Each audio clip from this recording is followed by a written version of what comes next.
Il est temps de vous parler du troisième jour. Troisième jour, j'ai déjà eu perte de la notion du temps. Donc déjà depuis l'aéroport, on a coupé l'heure des portables. Donc depuis qu'on est arrivé, on est déconnecté du temps. Et je sais que le troisième jour, c'était confus déjà. Je savais déjà plus quel jour on était. C'était assez... Voilà. Il faisait très chaud ce jour-là. On a peu marché. Et encore, moi, j'ai moins marché que les autres parce que je suis rentrée en 4x4. J'ai triché. J'avais très envie de rencontrer les Touaregs en fait. Et le fait d'arriver avant les autres m'a permis d'être avec eux. Donc entre le cuisinier qui cuisine amoureusement,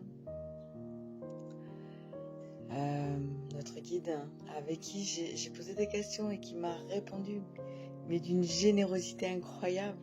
Je sais tout, en fait tout presque, sur les Berbères, les Touaregs, leur histoire, leur système matriarcal.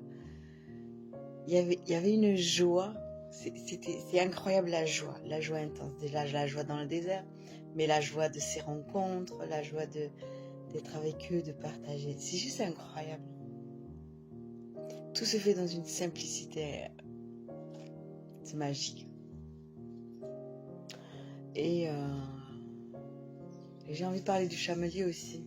Je passais des heures à le regarder parce que il y avait quelque chose de très noble qui se dégageait.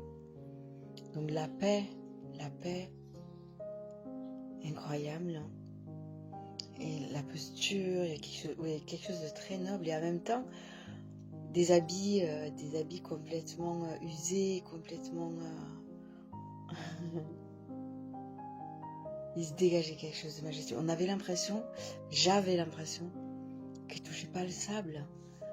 Il glissait sur le sable, c'était incroyable. Il y a quelque chose qui...